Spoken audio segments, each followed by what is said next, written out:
오늘에게 주시는 하나님의 말씀은 에베소서 5장 15절부터 18절까지 말씀이에요. 우리 교독하도록 하겠습니다. 같이 한번 읽어봅니다. 그런즉 너희가 어떻게 행할지를 자세히 주의하여 지혜 없는 자같이 하지 말고 오직 지혜 있는 자같이 하여, 그러므로 어리석은 자가 되지 말고 오직 주의 뜻이 무엇인가 이해하라. 말라. 이는 방탕한 것이니 오직 성령으로 충만함을 받으라. 아멘. 옆에 분하고 인사합니다. 사랑하고 축복합니다. 축복합니다. 사랑하고 축복합니다. 다시금 우리는 이 땅에 하나님의 나라가 이루어지는 방법, 그 영적 전쟁 두 번째를 하나님으로부터 말씀으로 받겠습니다. 하나님의 원대한 꿈은 이 땅에 하나님의 나라가 회복되는 거예요. 그렇습니다. 회복이에요. 회복. 이미 이 땅에 이루어진 나라, 에덴 동산으로 본을 보이신 나라, 하늘나라와 방불한 참으로 아름다운 나라, 수많은 선지자들이 감격하며 선포했던 바로 그 나라를 의미하는 거예요. 이사야 선지자는 이렇게 노래했죠. 주보를 참조하여 우리 같이 한번 읽어보겠습니다. 이사야 11장 6절부터 8절까지 말씀을 같이 한번 읽어보도록 하죠. 같이 읽습니다. 시작. 그때에 이리가 어린아이와 어린 양과 함께 살며 표범이 어린 염소와 함께 누우며 송아지와 어린 사자와 살찐 짐승이 함께 있어 어린아이에게 끌리며 암소와 곰이 함께 먹으며 그것들의 새끼가 함께 엎드리며 사자가 소처럼 풀을 먹을 것이며 젖먹는 아이가 독사의 구멍에서 장난하며 젖된 어린아이가 독사의 굴에 손을 넣을 것이라. 아멘. 머릿속에 그려지십니까? 그 평화가 지배하는 놀라운 하나님의 나라를 말이에요. 참으로 그리운 나라, 그 나라는 하나님의 나라입니다. 사랑하는 성도 여러분, 끊임없이 성경은 두 나라에 대해서 이야기해 왔어요. 하나님 나라와 세상 나라 이야기죠. 하나님께서 원대한 꿈을 꾸시는데 그것을 하나님의 나라라고 부릅니다. 사단의 꿈은 세상 나라를 통해 이 땅에 이루어지게 되는 거예요. 이 나라의 공통의 구성원은 사람이에요. 그러하게 두 나라 사이에 충돌이 일어나게 되는 것은 어쩌면 당연한 일인 것입니다. 사람을 두고 하나님 나라와 세상 나라 간의 전쟁이 일어나는 것을 우리는 영적 전쟁이라고 부르는 것이죠. 하나님의 나라를 이루는 사람을 하나님 나라 사람이라 부르고 세상 나라를 이루는 사람은 세상 사람이라 부르게 됩니다. 이 두 나라는 끊임없이 전쟁을 치르게 되어 있는 거예요. 보이지 않지만 치열한 전쟁은 지속적으로 이루어졌고 그것을 우리는 영적 전쟁이라 부른다고요. 세상 나라와 하나님 나라는 분명하게 구별됩니다. 신약 성경에서 우리는 세상 나라와 하나님 나라 사이에 날카로운 대조를 읽게 되는데, 주님의 부활은 이제 하나님 나라가 세상 나라에 대한 대반격의 출발점이었음을 우리에게 알려주고 있다는 사실이에요.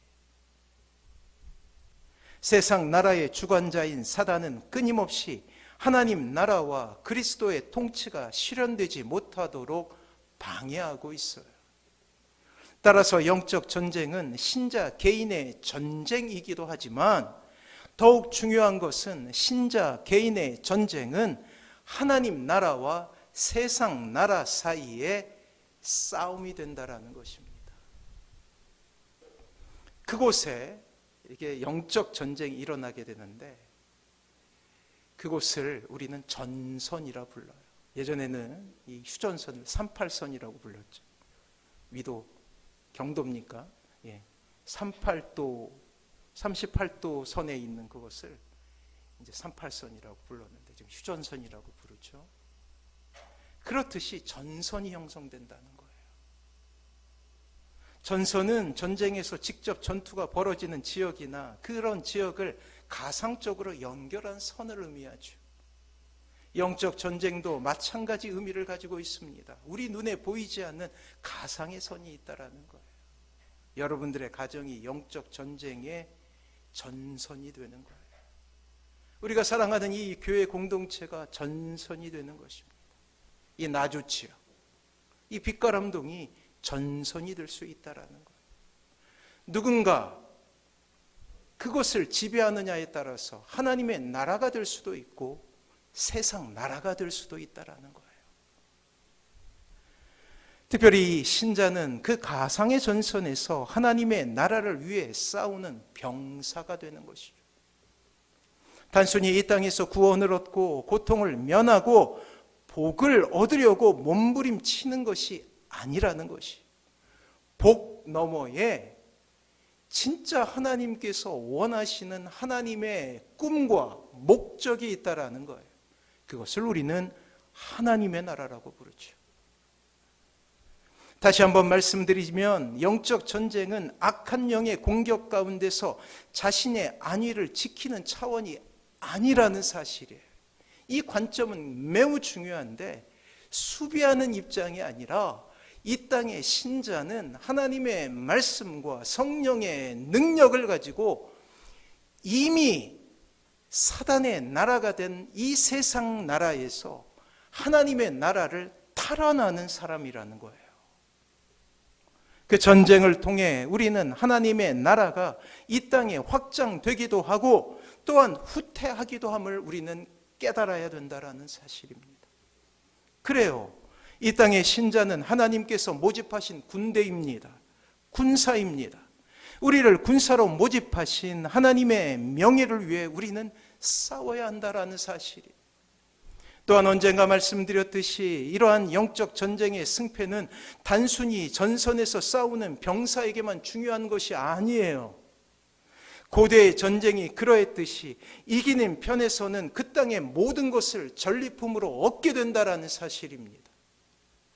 지는 쪽은 자신은 비참한 죽음을 당하고 아내와 자식들은 노예로 팔려버리게 되는 거예요. 그렇습니다. 모든 것을 잃게 되는 것이에요. 때문에 신자는 결코 영적 전쟁을 소홀하게 생각할 수 없다는 것입니다. 적당히 타협할 수 없다라는 사실이에요. 왜냐하면 생존의 문제이기 때문이에요. 가정이라는 전선 가운데 놓여있는 사랑하는 성도 여러분, 여러분들이 물러서게 되면 악한 영이 여러분들의 가정을 지배할 수 있음을 기억하시기 바랍니다. 사랑하는 자녀들의 가정 가운데 이러한 전선이 형성되어 있음을 우리는 깨달아야 되는 거예요. 이 땅의 교회들 가운데 이러한 전선이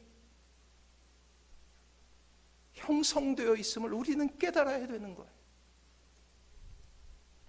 이러한 두 나라 이야기는 구약의 출애굽기에서 아주 극단적으로 또한 극적으로 묘사되고 있죠. 지난주에도 잠깐 설명드렸지만, 그래요, 바로 왕의 이집트는 사단이 지배하는 세상 나라를 의미해요. 하나님의 나라인 하나님 나라 백성인 이스라엘은 그곳에 포로로 잡혀 있습니다. 하지만 하나님은 이 포로들을 구출하시죠. 구원하십니다. 세상 나라에서 하나님의 나라로 옮기시는 거예요. 이 놀라운 이야기는 우리에게 아주 선명한 이미지를 가지고 표현되는데, 하나님은 홍해 바다를 통과하는 이스라엘을 통해서 이스라엘은 세상 나라에서 하나님의 나라로 옮겨진 이 땅의 신자임을 우리에게 알려주고 있다는 사실이에요. 사랑하는 성도 여러분, 이 자리에서 예배하는 것 자체가 여러분들에게 감격이었으면 좋겠어요. 왜요? 이스라엘 백성들이 포로 생활하다가 홍해 바다를 건넌 것이, 그들이 마음 먹었던 그러한 감격과 그들이 깨달았던 감사를 우리는 어떻게 말로 표현할 수 있겠습니까? 홍해 바다가 갈라졌죠. 그리고 새로운 땅에 도달하게 됩니다.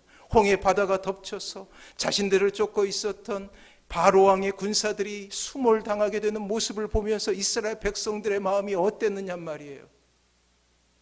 하나님은 여러분들을 그렇게 구출해내신 거예요. 홍해 바다를 기점으로 출애굽이라는 위대한 하나님의 역사는 드디어 그 정점에 치달아가고 있어요. 그러하게 사도 바울 선생님은 홍해 바다를 지나는 것을 세례라는 표현으로 하고 있다는 사실이에요.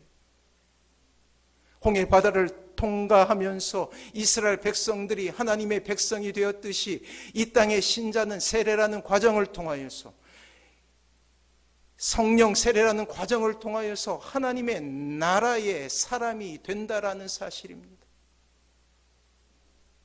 그렇습니다. 그렇게 악한 영의 손아귀에 사로잡혔던 그러한 이집트에서 하나님께서는 이스라엘 백성들을 구출해내신 거예요.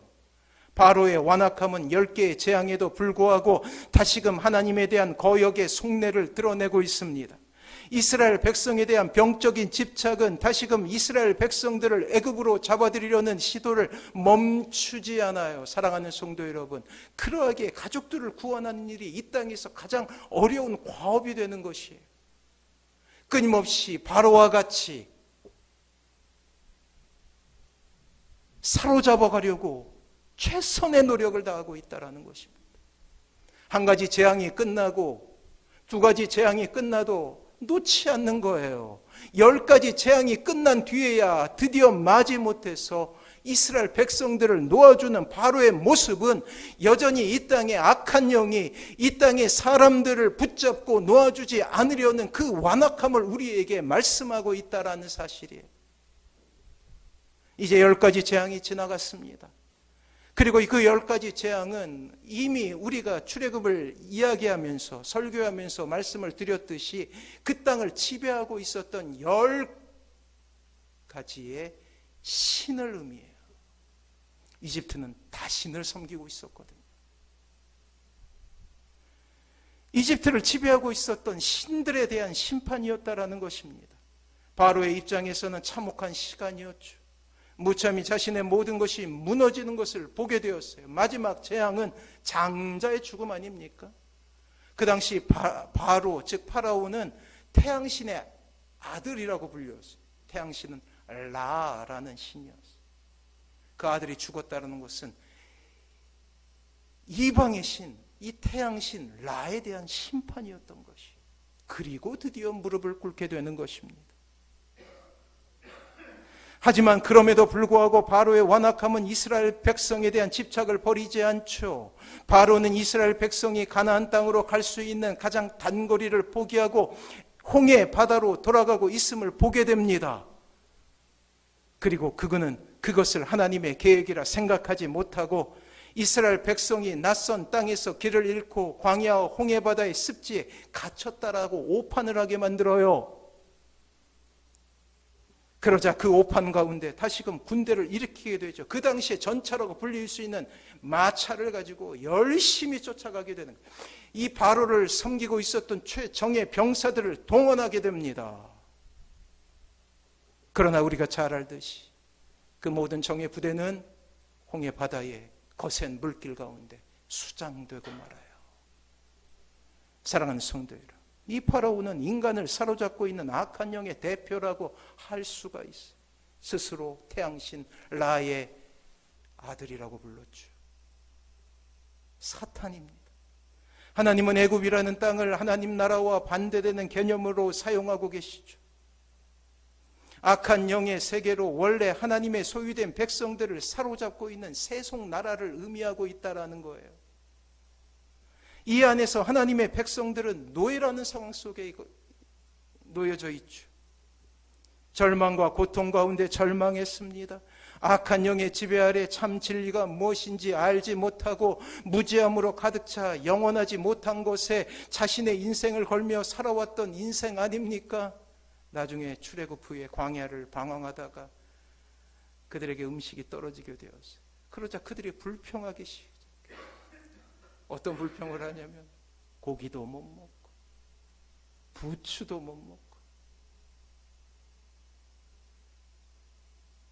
하나님께서 이 땅에 이 세속나라에서 그들을 건지셨음에도 불구하고 절체절명의 상황 속에서 그들은 불평을 늘어놓습니다. 세속 나라에서 그들을 기뻐했던 고기에 대해서 낙심하게 하고 신선한 물을 마시지 못하는 것에 대해서 불평을 하게 된다라는 사실, 그것을 우리는 세속이라고 불러요. 세속. 영원하지 못한 것에 자신의 인생을 걸며 살아왔던 인생이었어요. 악한 영이 주는 세속에 대한 고기와 부추와 여러 가지 음식물, 그리고 그들이 치장했던 장신구, 그들이 거주했던 지역, 그 모든 것이 세속이었다라는 사실. 악한 영이 주는 잠깐의 쾌락에 자신의 인생을 걸게 했습니다. 그리고 그것이 전부인 양 살고 영벌로 향하는 길 가운데 서서히 죽어가고 있었던 인생이에요. 그렇습니다. 이 시대는 세속이 지배하는 세상이에요. 왜냐하면 자본주의의 시대거든요. 세속의 정점이라고 할 수 있는 돈이 지배하는 세계를 우리가 살아가고 있다는 것이에요.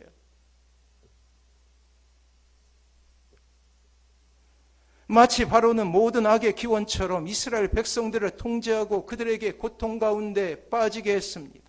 하나님보다는 이 땅의 삶에 집착한 인생을 살게 하는 원흉이었다라는 사실이에요. 그것을 세속이라고 부른다고요. 안타까운 것은 이 땅의 교회마저 세속에 물들어가고 있어요.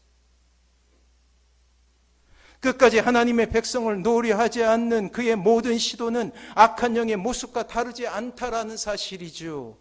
이렇게 악한 영은 지금도 이 땅의 신자들에게까지 소유권을 주장하고 있어요. 끊임없이 놓치지 않으려고 10개의 재앙이 임했음에도 불구하고 이 땅의 사람들을 잡고 놓아주지 않으려고 하고 있다라는 사실이에요. 이것이 바로로 상징되는 사단이 하고 있는 일이었습니다. 애굽, 즉 이집트에서 탈출하는 것은 이 모든 세속으로부터의 탈출이라는 거예요. 진정한 행복을 추구하는 것이죠. 사도 바울은 이러한 영적 전쟁을 볼 수 있는 위대한 영성가였습니다. 그래서 구약을 해석해내는 거예요. 사도는 계속 이어지는 본문을 통해 이 땅의 신자들에게 경고하고 있죠. 이유는 이 세상이 악하기 때문이에요. 자, 16절 같이 한번 읽어봅니다. 여전히 영적 전투가 이 땅에 벌어지고 있는 이유를 우리 같이 한번 읽습니다. 시작. 세월을 아끼라. 때가 악하니라. 아멘. 때가 악해요. 그리고 말세를 향하여 가고 있는 이 시대는 더욱더 악한 영이 바로하는 시대를 우리가 살아가고 있다는 사실이에요. 사랑하는 성도 여러분, 신자는 하나님의 자녀가 되었음에도 불구하고 이 세상에 발을 딛고 살아가고 있다는 것입니다. 사랑하는 성도 여러분, 이스라엘 백성들이 40년 동안 걸어갔던 그 길을 우리도 걸어가고 있다는 사실, 그것은 사막이었어요. 그것은 고단한 여행이 있는 곳이었어요. 여기서 모든 문제가 파생되죠.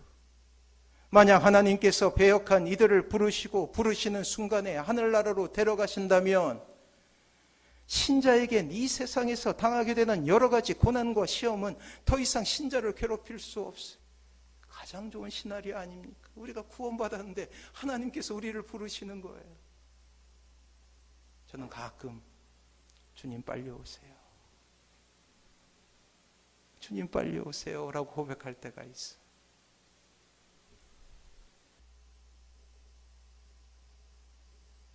문제는 신자가 여전히 공중 권세 잡은 자가 지배하고 있는 이 세상을 살아갈 수밖에 없다라는 사실이에요. 그러하게 하나님께서는 이 땅에 이 세상 가운데 신자를 두심으로 말미암아서 하나님께서 추구하고 계시는 한 가지 목표를 주시는데 그것이 바로 하나님의 나라이죠. 우리의 가정이 하나님의 나라가 되는 것, 이 땅이 하나님께로 돌아오는 바로 그것을 하나님께서 원하신다라는 거예요. 공중권세 잡은 자, 즉 사단의 가장 원대한 꿈은 이 땅의 신자들과 하나님을 이간함으로 하나님께로부터 멀어지게 하는 것이, 세상 사람들은 자신의 편이죠. 요한은 이렇게 이야기했습니다. 마귀의 자식들. 이 원대한 꿈을 위해서 사단은 미혹이라는 가장 강력한 무기로 이 땅의 사람들을 사로잡아가고 있다는 사실. 미혹은 무엇에 홀려 정신을 차리지 못하게 하여 진리에서 멀어지게 하는 것을 의미하죠. 광야를 헤매고 있었던 이스라엘 백성들에게 고기가 탐스럽고 부추가 먹고 싶은 그 이유가 바로 그것이었어요. 마땅히 신자는 하나님 편에 서야 하나 사단은 미혹을 통해 이러한 신자마저도 넘어뜨리려 하고 있다는 사실이에요. 신자의 의지를 낙심시키고 세속에 빠져들게 합니다.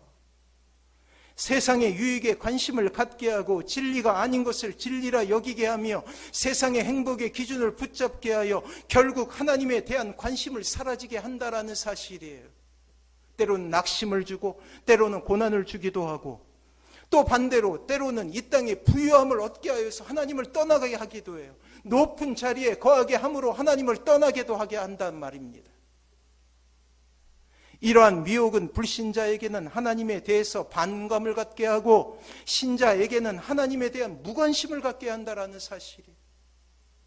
그렇습니다. 사단의 관심은 신자가 하나님으로부터 멀어지게 하는 것이었어요. 사단의 강력한 무기인 미혹 가운데서 신자가 승리하기 위해서 오늘 사도는 이렇게 가르치고 있어요. 세월을 아끼라. 사랑하는 성도 여러분, 신자들은 이 세상을 어떻게 살아가야 할지에 대한 고민을 해야 된다는 거예요. 세월을 아끼라는 말은 헬라어로 시간을 살아, 시간을 구속하라는 뜻이에요. 상황의 지배를 받는 것이 아니라 상황을 통제하며 주어진 기회를 선행에 사용하여 세상과 어둠과 다른 것들을 이 땅에서 지켜 하나님의 나라로 바꾸라고 그렇게 명령하고 계신다라는 것입니다. 사랑하는 성도 여러분, 그렇습니다. 우리는 필요 이상의 중요하지 않는 것들로 인해 시간을 낭비해서는 안 된다라는 사실이에요. 주님 안에서 더욱 사랑하고 한 가지 목표를 위해서 나아가야 합니다. 아직도 주님을 알지 못하는 자녀들을 위해서 기도해야 되고 아직도 주님을 고백하지 않는 형제 자매들을 위해서 간절히 하나님 앞에 기도할 때라는 것이, 이것이 바로 세월을 아끼는 것입니다. 사단은 속이는 자이죠. 이 악한 영은 우리를 끊임없이 시험에 빠지게 합니다. 중요하지 않는 것을 중요한 것으로 여기게 해요. 중요한 것을 중요하지 않는 것으로 여기게 해서 그곳에 시간을 빼앗기게 만든다라는 것입니다. 길을 잃지 않기 위해 우리는 하나님 나라라는 최종 목표를 생각하며 지금의 고난과 아픔과 오해와 갈등을 넘어서야 된다라는 사실이에요. 또한 주인이 하인을 부리듯이 시간을 소중한 물건처럼 자원처럼 여겨야 된다라는 것이, 세월을 아끼기 위해서 사도는 이렇게 가르치고 있습니다. 그것은 신자에게 필요한 것이 바로 지혜라는 것이. 자, 15절 같이 한번 읽어봅니다. 시작. 그런즉 너희가 어떻게 행할지를 자세히 주의하여 지혜 없는 자같이 하지 말고 오직 지혜 있는 자같이 하여. 그래요, 우선순위를 생각하라는 거예요.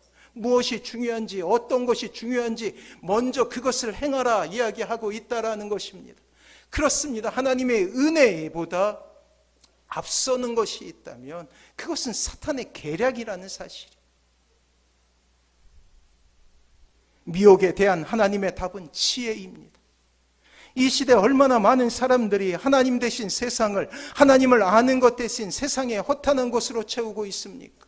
하나님께서 놀랍게도 신자로 불러주셨음에도 불구하고 세상으로 돌아간 많은 사람들을 우리는 기억하고 있지 않습니까? 혹은 영혼에 아무런 유익이 없는 일들로 분주한 것은 아닙니까? 악한 영은 마음을 흐려 하나님께로 향하는 집중력을 마비시키죠.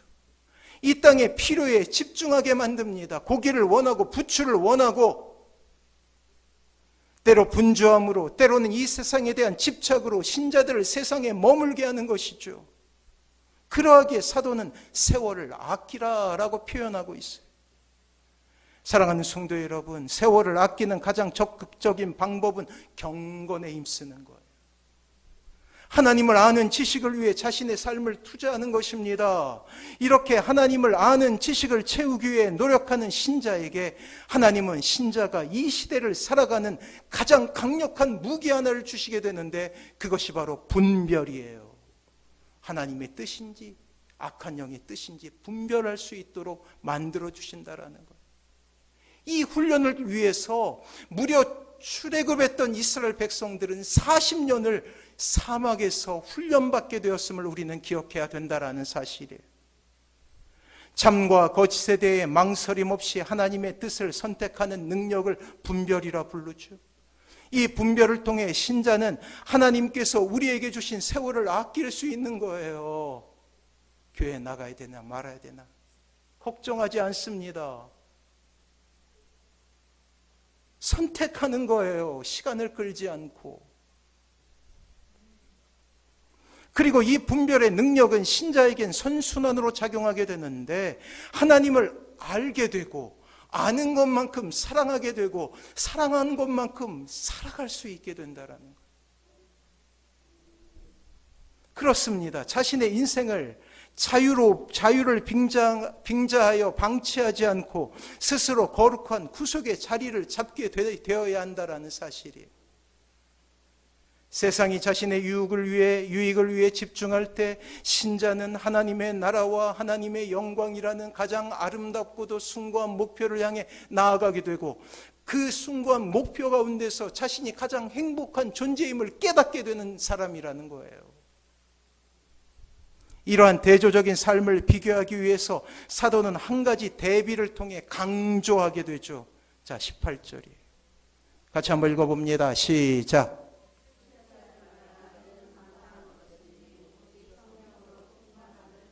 그래요. 술 취하는 것과 그리고 성령의 충만을 비교하여 설명하고 있다라는 것이, 사랑하는 성도 여러분, 여기서 말하는 술 취함이란 이기적인 욕망을 대변하는 말이에요.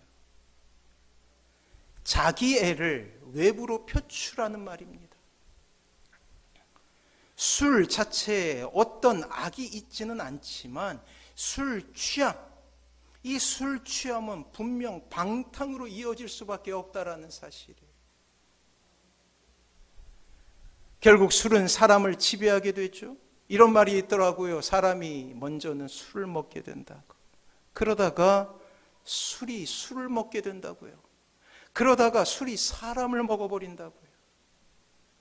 뉴스를 보는데 이제 연말이 되니까 슬슬 음주운전하는 사람들이 많이 발생하고 있었어요. 광주 지역에도 그러한 음주 단속을 한다는 뉴스를 보게 되는데, 이 새벽까지 음주를 한 뒤에 이제 새벽에 이제 아침에 일어나서 출근하는데 숙취 때문에 음주운전에 걸리는 사람이 그렇게 많다라는. 그래서 예전에는 밤에 음주운전 단속을 했는데 지금은 아침에도 음주운전 단속을 하게 되는 거예요. 술을 먹으니. 예, 그래요. 이 사단의 최종 목표는 지배예요, 지배. 술, 권력, 인기, 물질 등등 수많은 옷을 바꿔가며 사단은 인간을 지배하기를 원하는 거예요. 술을 먹듯이 말이에요. 이것을 이제 에베소서 5장에 이르러서 사단을 향한 영적 전쟁이라고 표현하고 있는 거예요. 이 주도권 싸움에 대한 하나님의 응답이 바로 성령 충만 아닙니까? 성령 충만이라는 것 자체가 신자가 성령의 지배를 받고 있다라는 의미를 담고 있어요. 그래서 여러분들이 뭐라고 표현하냐면, 예수님을 믿게 되면 그 예수님의 이름을 이렇게 불러요. 주님. 주님의 지배를 받는다는 뜻이에요. 주님의 뜻대로 산다라는 뜻이에요. 이러한 주도권 싸움은 신자를 중심으로 치열한 전투의 양상을 띠게 되죠. 그렇습니다. 신자의 경건은 삶과 죽음의 문제입니다. 신자가 잠시 경건의 눈을 감아버리면 단순히 그것은 경건에 있어서 실패라고 할 수가 없어요. 전쟁이기 때문에 삶과 죽음의 문제라는 사실이에요. 영적 전쟁 가운데 실패를 의미하고 결국 영혼의 죽음으로 이어지게 된다라는 것이죠. 사랑하는 성도 여러분, 여러분들의 인생을 주님께 의탁하십시오. 왜요? 삶과 죽음의 문제이기 때문이에요. 이것이 이 전투에서 승리할 수 있는 유일한 방편이기 때문입니다. 예수님을 주님이라 부르는 신자의 고백은 주님만이 나의 주인이십니다라는 영적인 의미를 담고 있습니다. 그래요. 지배권을 주님께로 넘겨야 되는 거예요. 우리가 이렇게 예수님을 주인으로 모실 때 주님은 우리의 인생의 주인이 되어주시고 우리가 밟는 그 땅이 하나님의 나라가 되는 것입니다. 사랑하는 성도 여러분, 신앙생활에 이제 갓 참여한 초신자에게 하나님은 영적 전쟁을 요구하지 않아요. 하지만 세월이 지나고 이제 때가 되면 하나님은 우리를 병사로 부르십니다. 이제 우리의 삶은 전선이 되고 악한 영과 그리고 세상과의 전투를 벌이게 되는 전선 위에 서게 되는 것이에요. 끊임없이 악한 영은 물질로, 끊임없이 악한 영은 건강으로, 끊임없이 악한 영은 관계가 틀어지게 함으로 말미암아서 여러분들을 세속에 빠지게 만드는 거예요. 이러한 전선에 서게 될 때 신자는 반드시 자신의 영적 전쟁에서 참여하고 있음을 깨달아야 되는 거야. 아, 이 모든 문제가 영적 전쟁이구나. 나를 힘들게 하고 나를 넘어뜨리는 그 사람의 문제가 아니라 그 뒤에 있는 악한 영이 그들을 이간질시키는구나 라고 말이에요. 그래서 우리는 전쟁에 참여할 수밖에 없어요. 그렇습니다. 전쟁의 시작에 대해 사도는 술 취함을 이야기하고 있는 거예요. 사랑하는 성도 여러분, 사도는 술 먹는 것이라 하지 않고 술 취함이라고 말하고 있어요. 취했다 하면 이미 말씀드린 대로 지배 단계에 들어갔다라는 사실입니다. 부목사 생활을 하면서 제가 이제 교구 사역을 할 때 여러분의 성도들을 만나게 되는데 그중에 케어하기 가장 힘든 사람이 누구냐면 알코올 중독에 빠진 사람들이에요. 그래서 광주에 있는 여러 병원 제가 알고 있습니다. 다사랑병원이라고 알코올 환자들만 가는 병원이 있고, 저기 증심사 밑에 가면 또 거기 가면 또 제가 같이 가서 이렇게 입원시켜 드리고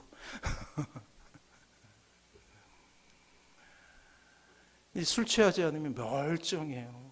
얼마나 겸손하고 그리고 부드럽고 막 인격적으로도 훌륭하고. 근데 문제는 술이 지배하기 시작하면 사람이 돌변하게 된다라는 거예요. 근데 안타깝게도 이 술이 얼마나 이 중독이 강한지 의사들의 말로 의하면 그 알코올 중독에서 벗어나는 것은 거의 불가능하다라고 이야기를 해요.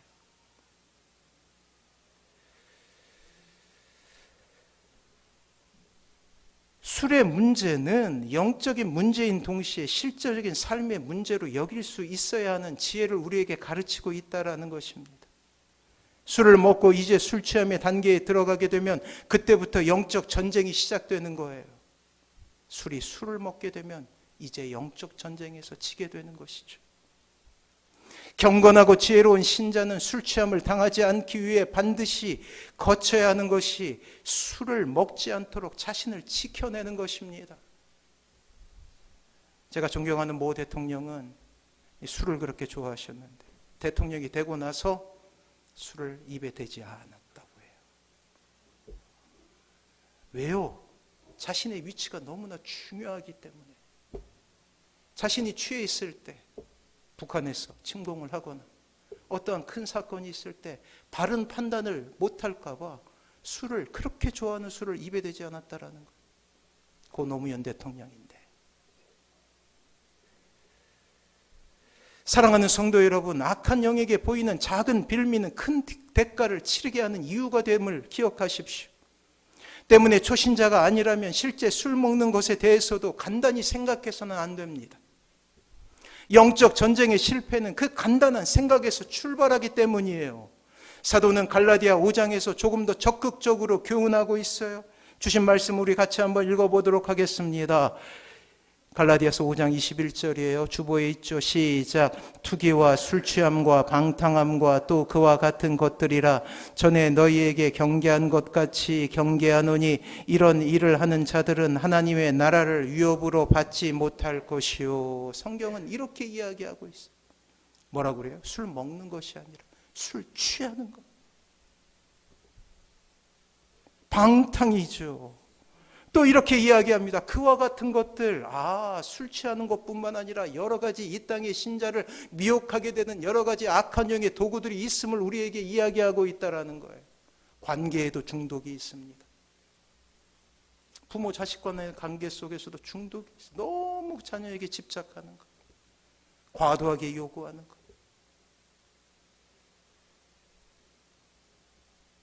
신자를 둘러싼 모든 것에 대해 우리는 이와 같은 사도의 경고를 들어야 된다는 거예요. 여러분들 자신들을 위해서 말이에요. 왜냐하면 이것은 살고 죽는 문제이기 때문입니다. 무서운 것은 이러한 영적 전쟁에서 반복적으로 패할 때 하나님의 나라를 위협으로 받지 못할 수도 있다는 거예요. 사도 바울은 오늘 긴급한 하나님의 요청을 신자들에게 전하고 있습니다. 때가 악하다라고 말이에요. 마치 적의 공습을 알리는 사이렌 소리처럼 우리는 이 말씀을 마음에 품고 스스로 자신을 거대한 악에서 지켜나가야 된다는 것입니다. 분별하기 위해 하나님을 아는 지식으로 우리의 삶을 채워나가야 한다는 거예요. 시대는 점점 더 하나님께 등을 돌리게 될 것이에요. 그만큼 신자들 향한 적대감으로 가득 차 신자는 이 세상 속에서 어쩌면 더욱 혹독한 겨울을 보낼 수 있게 될 수도 있습니다. 하지만 우리가 세월을 아끼며 성령의 충만을 입고 세상에 맞선다면 하나님은 이렇게 하나님을 위해 살아가는 신자를 결코 모른 척하지 않으신다라는 거예요. 폭풍 속에 홀로 걷는 것이 아니라 주님께서 그 폭풍 속에서 동행해 주신다라는 사실이라는 거예요. 사랑하는 성도 여러분, 이렇게 힘들지만 영적 전쟁을 치르다 보면 신자의 삶 가운데 어느새 하나님의 나라가 임재하게 될 것이, 마태복음은 그것을 천국이라고 불렀습니다. 죽어가는 것이 아니라 이 땅에 이루어지는 천국 말이에요. 사랑하는 성도 여러분, 주님께서 이미 말씀하셨죠. 마태복음 12장 28절 주보에 있습니다. 우리 같이 한번 읽어보지요. 시작. 내가 하나님의 성령을 힘입어 귀신을 쫓아내는 것이면 하나님의 나라가 이미 너희에게 임하였느니라. 아멘. 이 말씀을 믿으시기 바랍니다. 그래요. 여기서 이미 임한 나라라는 개념이 나오게 되는 거예요. 신나지 않습니까? 죽어가는 천국이 아니라 주님은 이 땅에 이미 하나님의 나라가 이루어졌다라고 말씀하고 계셔요.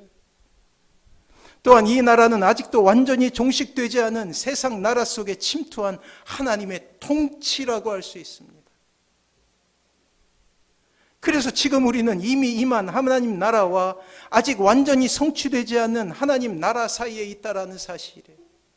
이미 하나님의 나라가 이 땅에 임했고 주님 재림하시는 그날에 하나님의 나라가 완성된다라는 거예요.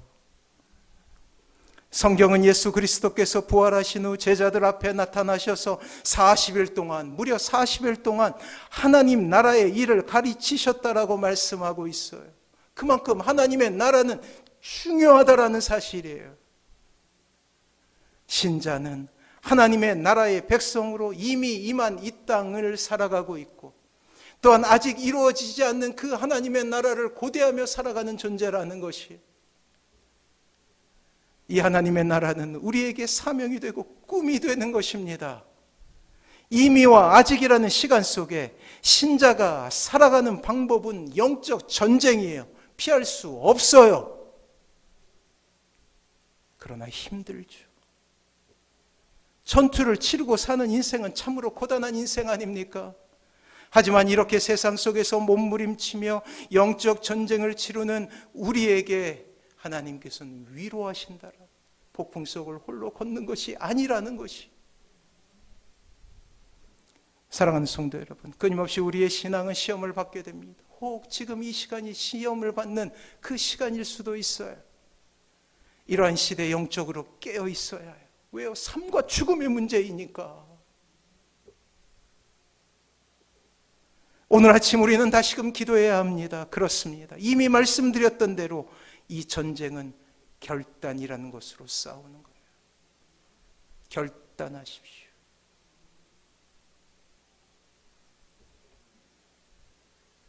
그 은혜로 서시는 사랑하는 모든 성도님들에게 하나님의 위로가 있음을 기억하시기 바랍니다. 주님께서 함께 하셔요. 홀로 걷는 길이 아닙니다. 반드시 그날은 오게 될 거예요. 이 놀라운 은혜 가운데 서시는 사랑하는 모든 성도님들 되시길 주님의 이름으로 축원합니다. 우리 같이 찬양하며 주님 앞에 나가죠. 하나님께서 여러분들을 위로하십니다.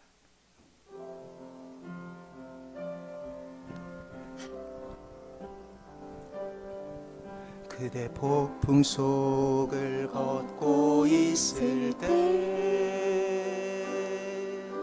비바람을 마주해야 할 때 불빛조차 보이지 않아도 그대 혼자 걷지 않을 거예요. 두려움 앞에서 하늘을 보아요. 외로운 그대여 걱정 마요. 꿈꾸는 그 길을 또 걷고 걸어요. 그대 혼자 걷지 않을 거예요. 폭풍 속을 걷고 있을 때 비바람을 마주해야 할 때 불빛조차 보이지 않아도 그대 혼자 걷지 않을 거예요. 두려움 앞에서 하늘을 보아요. 외로운 그대여 걱정 마요. 꿈꾸는 그 길을 또 걷고 걸어요. 그대 혼자 걷지 않을 거예요. 그대 폭풍 속을 걷고 있을 때 비바람을 마주해야 할 때 불빛조차 보이지 않아도 그대 혼자 걷지 않을 거예요. 두려움 앞에서 하늘을 보아요. 외로운 그대여 걱정 마요. 꿈꾸는 그